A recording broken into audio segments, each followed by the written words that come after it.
Hi friends, welcome to my YouTube channel. ఈరోజు కొబ్బరి అన్నం చేయబోతున్నాం. అవి ఎలా చేయాలి ఏంటన్నా చూసిద్దాం. ముందుగా కావాల్సినవి కొబ్బరి పాలు, క్యారెట్, పచ్చిమిర్చి,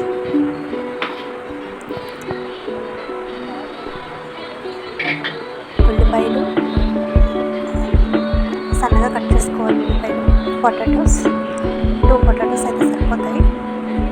అల్లం వెల్లుల్లి పేస్ట్, కొంచెం కరివేపాకు. ముందుగా స్టవ్ ఆన్ చేసుకుని కుక్కర్ పెట్టుకుని అందులో కొంచెం నెయ్యి వేసుకుని వేడి చేసుకోవాలి. అందులోనే 2 స్పూన్స్ ఆఫ్ ఆయిల్ వేసుకోవాలి. కరివేపాకు వేసుకుని బాగా వేయించుకోవాలి. అవి వేగిన తర్వాత ముందుగా కట్ చేసి పెట్టుకున్నాం కదా వెజిటేబుల్స్, క్యారెట్, బంగాళదుంపలు, ఉల్లిపాయలు, పచ్చిమిర్చి అవన్నీ అందులో వేసేసుకోవాలి.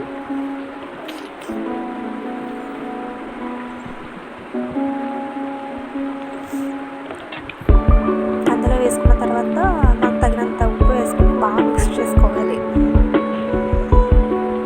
మిక్స్ చేసుకున్న తర్వాత కొబ్బరిపాలు మనకి ఎన్ని కావాలంటే తీసుకోవచ్చు. నేను 12 గ్లాసులు కొబ్బరిపాలు తీసుకుంటున్నాను.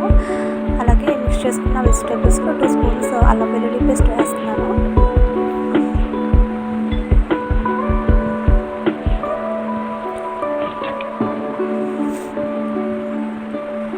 12 గ్లాస్ కొబ్బరిపాలు తీసుకున్నాం కదా, అవి బాగా మగ్గిన తర్వాత అందులో వేసుకుని బాగా కలుపుకోవాలన్నమాట. దాని తర్వాత అందులోకి కొంచెం ధనియా పౌడర్, 1/2 స్పూన్స్ ధనియా powder, 1/2 spoons garam masala, 1/2 spoon biryani masala వేసుకుని బాగా మిక్స్ చేసుకోవాలి.